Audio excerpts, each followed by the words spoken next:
Hello and welcome to Business Reporter's Risk Management Campaign, hosted by The Telegraph Online.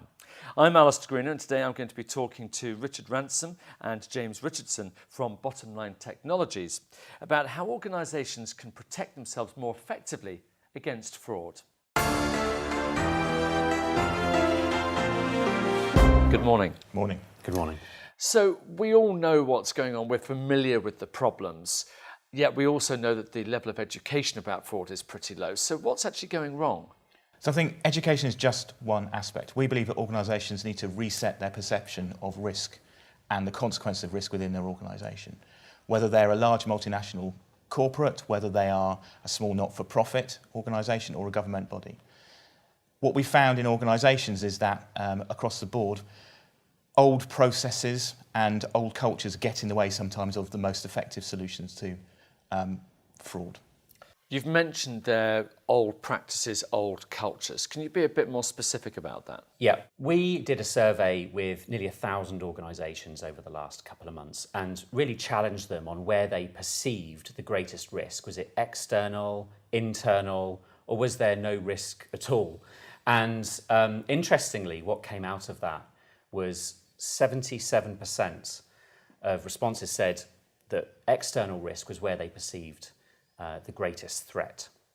And we'd like to challenge that, I think, when you consider some of the insider concerns and risks that face organisations. I think we're keen on rebalancing that. And let me give you another example. When we've met with organisations, we've asked the question, well, how well do you know and understand your processes? To the extent that you could commit a fraud, not would, but could commit a fraud. And over 85% said, we understand our processes well enough, and therefore understand the limitations and the gaps in our controls that they could commit a fraud. And I think when you think about that in the context of culture, that's something that's important to change. Just taking that a step further in terms of old processes, we met with an organisation recently who talked about a fraud that they'd been hit by. And this is a technique called payment diversion fraud. And it's relatively simple. This is how a fraudster would trick a finance department in asking them to change their sort code and account number, ready for the next invoice to be paid through to their account instead of the intended supplier. Now, this happened with this particular organisation, and they received this letter-headed paper saying, please can you change the account details ready for the next payment run? And lo and behold, the next payment run for £2.6 million, rather than going to the organisation that it was intended, went to the fraudster or the group of fraudsters. Now, when you sit and ask that organisation, how robust were your processes, how did you not spot it? Interestingly, the individuals involved followed the processes that their organisations had laid out for them. They'd done exactly what was asked of them. And to Rich's point earlier, having something that's kind of 5 years old in terms of that process isn't fit enough for today's standards and certainly isn't going to be good enough for tomorrow. Changing structures and processes within an organisation that has strong routines is tough enough, but to change the culture, that's even a bigger challenge. So how do they do it? So I think organisations today are getting much better at acknowledging they have a problem in terms of risk, and I think a lot of the reporting around cyber fraud, and we've seen more reporting on financial fraud as well. So a lot of the cases that we've talked about today, or we're going to talk about, are just in the press. So these are things that we found out about just by doing simple search on the internet. I think what you need, small cultural shifts are necessary, but don't have to be big. What you really need is a technology solution to help with those shifts. So people understand you're putting technology in place to help monitor, detect and ensure that fraud doesn't happen. Okay, so let's say I'm an organisation and I come to Bottom Line Technologies for your help. What exactly are you going to do to solve my problems? So I think the first thing is, I'd say there's no such thing as a one-size-fits-all. If you're a smaller-sized organisation, you're probably more interested in protecting your payments and looking at transactional monitoring. So this is an example. This would be making sure that employees don't feature within your supplier payment run. It's a very simple example.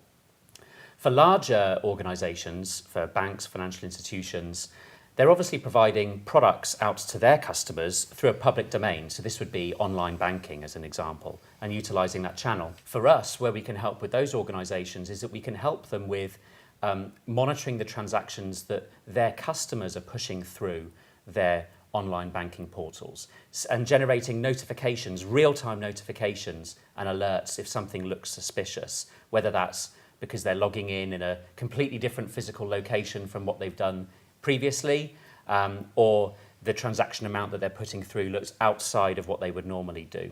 I think there's a third element to this, which is really outside of fraud, but just thinking around the general risk and compliance. And we have customers today that use us purely for that, to help chief information security officers, as an example, help them demonstrate to both internal and external auditors that they've got a really tight control of their internal processes. That's ultimately their job and what they're accountable for.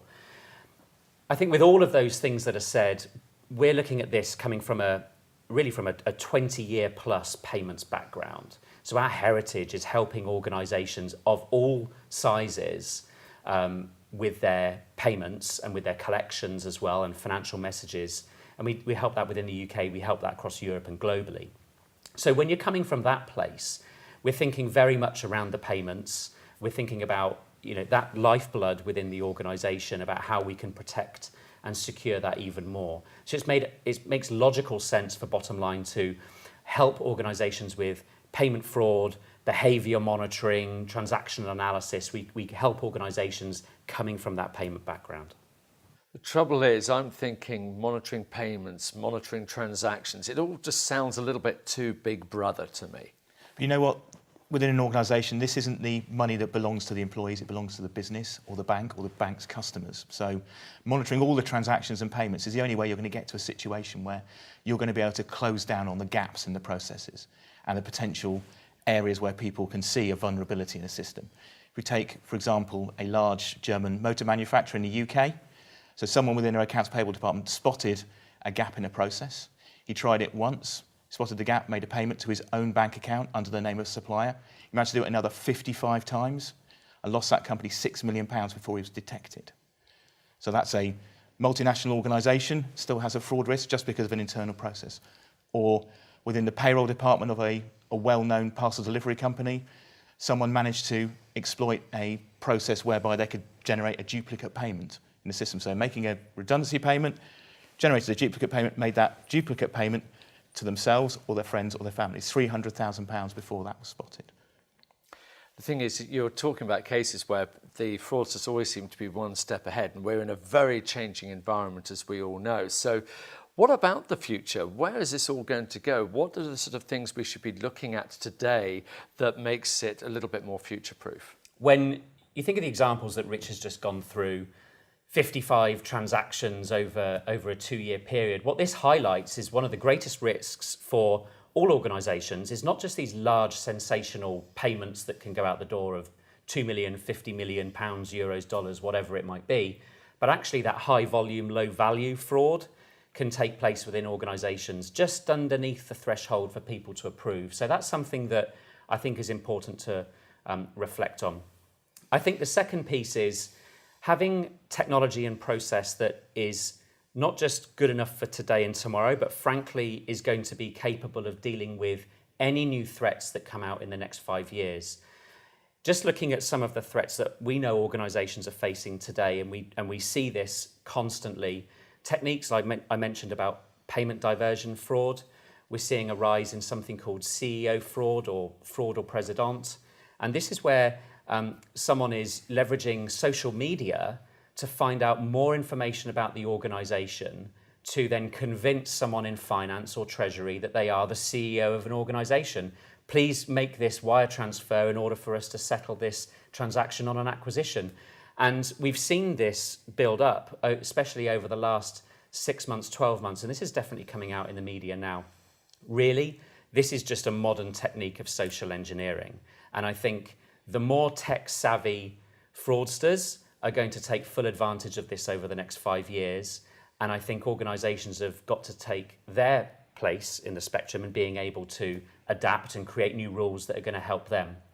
We mentioned at the very start, there's no such thing as a one-size-fits-all. So I think we'd certainly encourage organisations to look at where they see the greatest gaps that they have, honestly reflecting on where they have them within the organisation. I think, James, it's interesting you make a point there about the growth in tech-savvy people and organisation. For a very long time, the typical fraudster, as reported by KPMG, has been a male middle manager in their 30s stroke 40s, has been in the company for a very long time. But what we're starting to see is people who have not had that experience in the financial world, so they're not finding a key to a gap in the process via complicated accounting, it's just through their knowledge of the technology. Well, it certainly seems clear that fraud is here, it's changing all the time, and we've got to keep ahead of them at all times. So thank you very much indeed for your help in showing us the way. Richard Ransom, James Richardson from Bottom Line Technologies, thank you very much indeed. Thank you.